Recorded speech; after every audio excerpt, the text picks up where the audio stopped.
আমাদের দেখার পরিমাণটা বাড়াতে হবে। আমরা আঁকবো কিন্তু দেখবো বেশি। আমরা আসলে কোনো জিনিস খুব ভালোভাবে দেখি না। মেনলি আমরা কোনো জিনিসকে সিম্পল ফর্মে দেখতে পারি না। সবকিছুতেই প্রথমে আমাদের চোখে পড়ে ডিটেলস। আমরা প্রথমেই হারিয়ে যাই ডিটেলসের মধ্যে, যে এই ডিটেলসগুলো আমাদের যখন চোখে পড়ে তখন আমাদের মনে হয় যে এই কঠিন সাবজেক্ট আমরা কিভাবে আঁকবো। কিন্তু আমাদের প্রত্যেকটা সাবজেক্টকে খুব সিম্পল ওয়েতে প্রথমে দেখা শিখতে হবে।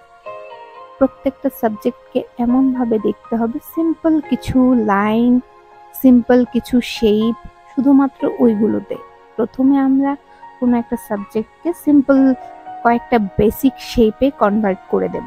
তারপরে ওইটার মধ্যে আস্তে আস্তে বিভিন্ন কার্ভগুলো অ্যাড করব, যেখানে যেরকম কার্ভ আছে। প্রথমে আমরা যদি কার্ভগুলো অ্যাড করতে চাই তাহলে কিন্তু ড্রয়িংটা পারফেক্ট হবে না, আউটলাইনগুলো ঠিকঠাক হবে না। সেই জন্য প্রথমে আমাদের অ্যাড করতে হবে বেসিক শেপগুলো, তারপরে আমরা আস্তে আস্তে ডিটেলস অ্যাড করব।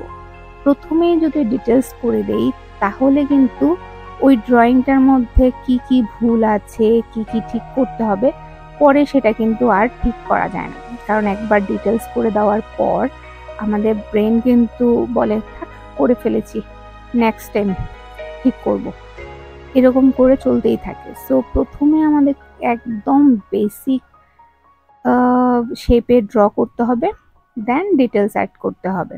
প্রথমে আমরা যদি এইভাবে সিম্পল ফর্মে আঁকি তাহলে আমাদের জন্য ড্রয়িং করাটা খুবই ইজি হয়ে যাবে, কোনো প্রবলেম হবে না। তো আর লাইনের ফ্লোগুলো ঠিক করার জন্য আমাদের কি করতে হবে, রেগুলার বিভিন্ন শেপগুলো যে রয়েছে ওইগুলো প্র্যাকটিস করতে হবে। তাহলে আমাদের লাইনের বিভিন্ন শেপের ফ্লোগুলো ঠিক হয়ে যাবে, কারণ একটা লাইনের ফ্লোগুলো ভীষণ ইম্পর্টেন্ট। ফ্লোগুলো যদি ঠিকঠাক না হয় তাহলে ড্রয়িংটার মধ্যে এনার্জি ফিল হয় না।